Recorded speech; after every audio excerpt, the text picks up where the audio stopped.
have you told a lie on your resume? And if you did tell a lie, were you caught? Have you never been caught? Did it serve you well to kind of make that tweak, or not so much? Hallie, good morning. Good morning. Thank you for Hi. having me. I really appreciate it. No problem. So you say there is wiggle room. You're a career coach. There's wiggle room when it comes to, is it specifically 3 lies? Yes, and when I was thinking about this in advance, and the way that I think about it is, it's like some people might consider it lying, but I don't consider it lying. I consider it being effective on your resume and how you're branding and promoting yourself. But absolutely, it's 3. Okay, so let's start at the very beginning. It's a very good place to start. What's the first thing that is okay to, shall we say, embellish or Yes. embellish or Yes. decorate? I don't know. Yeah, embellishing and selling yourself, right? But also with the first one in particular, the first one is leaving off irrelevant jobs or positions or education or information. And so in this case, it's a little bit less embellishing, and it's more about being efficient with your resume. So if there's a job that you've had in the past, that especially if it's old, if it's not relevant, leave it off. You've only got 2 pages. You got to use it wisely. If you have a PhD, but for example, it's not relevant to the job, it's okay to leave that off. You can always explain or talk more about those things in the interview if you had to. Right. So what you and in terms of that, what if you have a resume and you're applying to a certain place and you have a few references or pardon me, job experiences you want to list, but in one particular case you had a bad experience. You didn't get along with the manager didn't get along with you. Whatever you have, is it okay to leave that off? I think that it is okay to leave as long as it's not the most recent position. Right. And right. It's not something that is going to be relevant for the job. It is okay to leave it off, but be prepared to speak about it during the course of an interview Right. if there is, a question they have about that. And it's okay to be honest about things like that, isn't it? I mean, if you have, if you're qualified and you feel confident that this is a job that you want and that will serve you well and vice versa, I think, would you advise that it's okay to talk about an experience at a job that just did not work for you? Oh, absolutely. The thing you want to keep in mind is, number 1, be honest, absolutely. But number 2, don't bash the employer. Just talk about it didn't work out. The management style, or culture wasn't a fit for you. Mm-hmm. But absolutely be honest, because we're all human. Yep. People understand that things happen, and sometimes we don't get along. The culture isn't a fit. So absolutely, it's totally okay. So that's thing number 1. We are free to edit things down to make sure that they're concise and clear and pertinent to the person who we're interviewing with. Absolutely. Okay. Yep. So what is lie or embellishment number 2? I know. I feel guilty even right? saying it. I know. And that's the thing, too.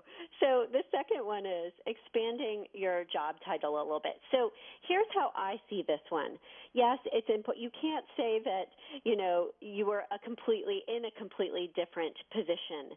But for example, if your duties were not, or responsibilities were not commensurate with your job title, I will have clients, like, they can put their job title in there, the exact one, but then, a colon or a dash or something like that, and expand on it a little bit and say, manager or whatever it was, so that they know exactly what you were doing, especially if the job title is too limiting to what you actually did at that job. And a good way, I guess, perhaps sometimes when you're, when you're leaving one job to search out another, it's because perhaps, you felt like you weren't, you were done learning what you could learn at that job, or perhaps you were doing so many duties that you weren't being recognized for with a title or an increase in pay. So a good place to kind of, clearly state what your expectations are too, right?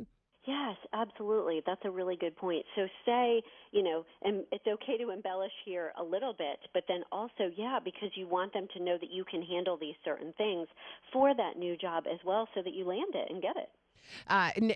But however, we're not going to put letters after our name that we didn't earn. Exactly. And here's the thing about this. You're exactly right. We all know what's dishonest. Right. You'll have that feeling in Right. your gut. And if it's there, don't do it. Don't do it. We all Yeah. know the difference. But sometimes we just, people go over the edge. Don't go over the edge. Use these as a guideline. What is the third lie embellishment? Yeah, so here's the deal with this one, going over the top to sell yourself. Here's what I find. Most of us, again, we think of it as, oh, we're lying. But this is the place where you're supposed to sell yourself. So use text and language that sells you more than you normally would in conversation. We're all taught to be humble, right? We're not supposed to, toot our own horn. This is the place to do it.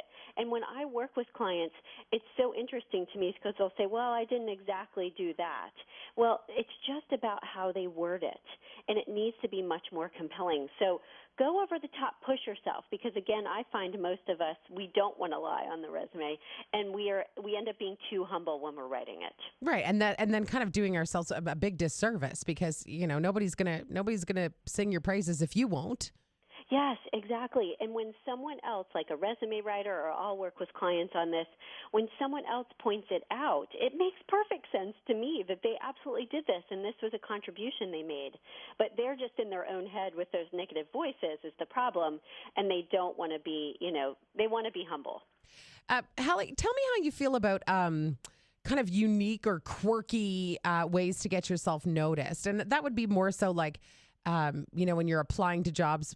I don't know if it's sometimes in radio, we see some very interesting ways that people kind of try to get noticed in radio. They'll do something creative, or I remember somebody sending a bottle of shampoo one time. I don't remember what the relevance was, but or I remember actually hearing a story about an aspiring country music artist who sent her demo and her tapes into a record label and then wrote requested material on it when it was not requested material, but somehow that kind of worked for her. Is that something you'd recommend, trying to go kind of bust out into a unique way to be noticed, so to speak?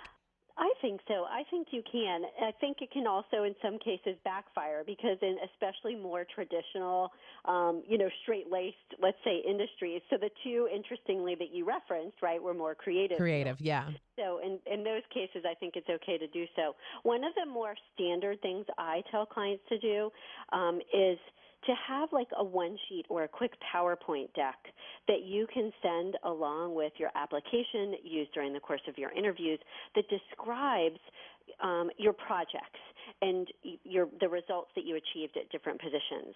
So a more traditional way to do that is to have something that's eye-catching, bright, that kind of thing, that explains. It's like a one sheet in addition to the traditional resume.